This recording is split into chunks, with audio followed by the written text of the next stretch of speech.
नमस्कार, बहुत स्वागत है आपका। आप देख रहे हैं शिव पुराण उपाय। अगर आप हमसे अभी अभी जुड़े हैं तो प्लीज़ चैनल को सब्सक्राइब कर लें और पसंद आए तो वीडियो को लाइक करें। कमेंट में हर हर महादेव जरूर लिखें। दीप ज्योति पर ब्रह्म, दीप ज्योति जनार्दन, दीपो हरति में पापम संध्या दीपम नमोस्तुते। तो ज्योतिष शास्त्र में ऐसी परंपराएं चली आ रही है और जिसके पीछे तात्विक और वैज्ञानिक दोनों रहस्य छिपे हैं। तो भारतीय संस्कृति में दीप जलाने यानी कि ज्योत जलाने का बड़ा महत्व है, क्योंकि दीपक के बगैर हर शुभ कार्य अधूरा माना जाता है, हर पूजा अधूरी मानी जाती है। अगर हम ज्योतिष की माने तो एक दीपक कैसे आपका दुख दैत्य समाप्त कर जीवन में सौभाग्य बढ़ सकता है, आज हम आपको विस्तार से बताएंगे। लेकिन उसके पहले एक दीपक में कौन सी बत्ती जलानी चाहिए, गोल या लंबी? अगर गोल जलाएं तो कौन से देवी देवताओं को प्रसन्न करने, लंबी जलाएं तो किनको प्रसन्न करने, और भूल कर भी गोल बत्ती कब न जलाएं, वरना जीवन में लक्ष्मी टिकेगी ही नहीं, घर आई लक्ष्मी लौट जाएगी। तो चलिए हम जानते हैं विस्तार से। देखिए, दीपक आपके घर के जीवन के दुख को, दुर्भाग्य को समाप्त कर सकता है। तो सुबह शाम होने वाली पूजा में आप दोनों ही समय दीपक जलाते होंगे। तो ऐसे में शास्त्र कहता है कि दीपक की लौ किस दिशा में हो, इसका विशेष नियम है, क्योंकि पंच तत्व में दीपक को अग्नि का प्रतीक माना जाता है और दीपक जलाकर हम किसी भी काम में अग्नि को साक्षी बना लेते हैं। पूजा भी करते हैं तो अग्नि को साक्षी बनाकर फिर पूजा करते हैं। ज्योतिष शास्त्र में जो कृतिका नक्षत्र है उसको अग्नि का प्रतीक माना गया है और कृतिका नक्षत्र के देवता सूर्य हैं और इनके राशि के स्वामी शुक्र हैं। लेकिन ज्योतिष शास्त्र के अनुसार 27 नक्षत्रों में यह तीसरा नक्षत्र अग्निपुंज अर्थात दीपक है। यानी जो कृतिका नक्षत्र है वो दीपक है और अग्नि को त्रिमुखी कहा गया है। भगवान शिव के 3 नेत्र हैं, पहला सूर्य दाहिना नेत्र, और जो बाएं साइड का नेत्र है वो चंद्रमा है, और जो तीसरा नेत्र है वो अग्नि है। तो मान्यता है कि शिव ने ब्रह्मा और विष्णु को अपनी सर्वोच्चता सिद्ध करने हेतु खुद को महादीपम के रूप में परिवर्तित कर लिया था। अग्नि को त्रिमुखी और शिव स्वरूपा कहा गया है। इसी कारण शास्त्रों में शिवलिंग के सामने तेल के 3 दीपक जलाकर प्रार्थना करने का विधान है। जब आप कोई विशेष मनोकामना पूर्ति के लिए शिव जी के पास जाएं तो तेल के 3 दिया जलाएं और तीनों ही दीपक, आप कोई भी तेल, तिल का तेल या सरसों का तेल का जला सकते हैं। इस दीपक में गोल बाती रखिएगा, क्योंकि शिव के सामने गोल बाती का दिया जलाएं तो सर्वोत्तम होता है, जल्दी मनोकामना पूर्ण होती है। इस दीपक में एक लौंग जरूर डाल दीजिएगा अगर कोई विशेष मनोकामना हो। तो 3 दीपक त्रिलोक, त्रिदेव, त्रिदेवी, त्रिभुवन और त्रिगुणकारी कहे गए हैं। शिवलिंग के निमित्त दीपक जलाने से सर्वाधिक फल मिलता है, दूर होते हैं दुख दरिद्रता और दुर्भाग्य। तो ये तो थी दीपक की महिमा।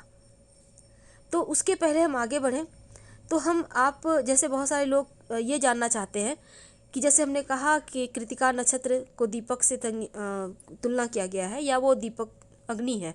तो ऐसे में हर राशि के अनुसार, अपनी राशि के अनुसार भी आप दीपक जला सकते हैं। कैसे? जैसे कि आपका मेष राशि है तो आप शिवलिंग के पास चमेली के तेल का दिया जलाएं, और वृषभ राशि है तो गाय के घी में गुलाब का इत्र थोड़ा सा मिलाकर दीपक जलाएं।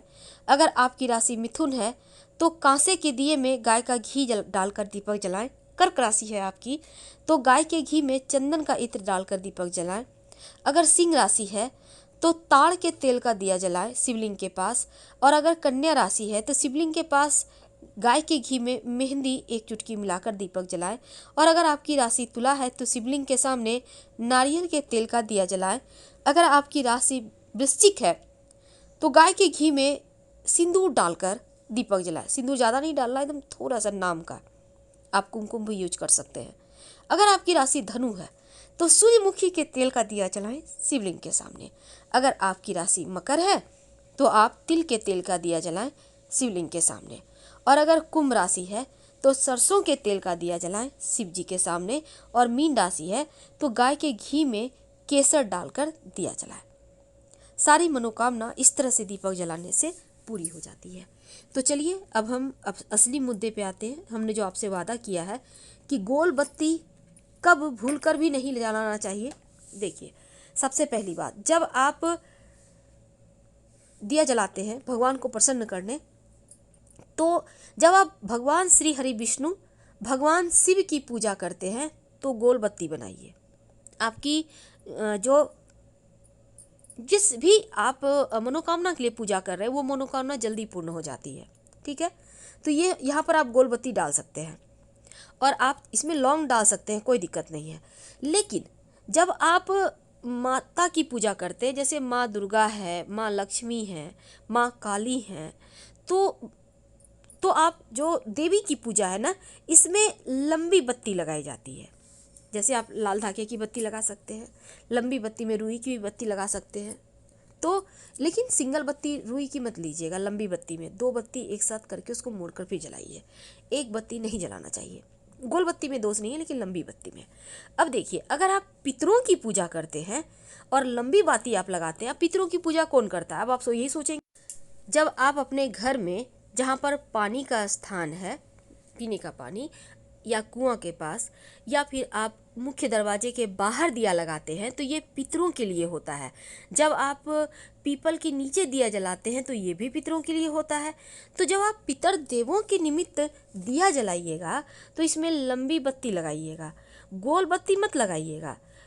गोल बत्ती सिर्फ शिवजी भगवान विष्णु यानी देवों की पूजा में गोल बत्ती यूज होता है। लेकिन जब आप पितृ को प्रसन्न करना चाहते हैं तो लंबी बत्ती लगाइए। अगर आप गोल बत्ती लगा दीजिएगा तो लक्ष्मी नहीं टिकेगी, उल्टे पैर वापस चली जाएगी।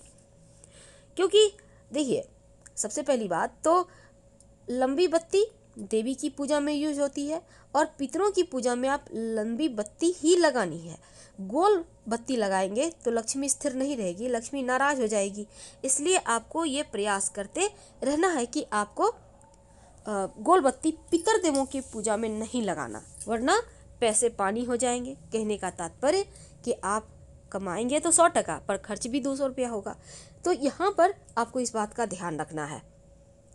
तो आप नियमित रूप से जब शिवजी की शिवलिंग के पास आप जाते हैं, अभी तो दिया बाती कर ही रहे होंगे, तो आप कोशिश करना है आपको कि गोल ही बत्ती का दिया जलाए तो मनोकामना शीघ्र पूरी होगी। सिर्फ इस बात का ध्यान रख लेते हैं तो आपके जीवन में कभी कोई कष्ट आएगा ही नहीं।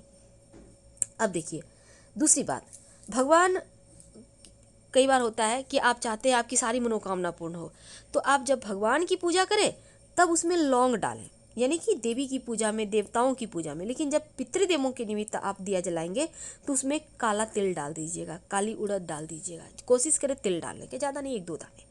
इसी से पितृदेव संतुष्ट हो जाते हैं, क्योंकि शाम में उनके निमित्त दिया जलाने से ना उनके रास्ते में रोशनी होती है, उनके कष्ट कम होते हैं। इसलिए जरूर करना चाहिए। हम आपसे विदा लेते हैं। जानकारी अच्छी लगे तब लाइक कर सब्सक्राइब करें।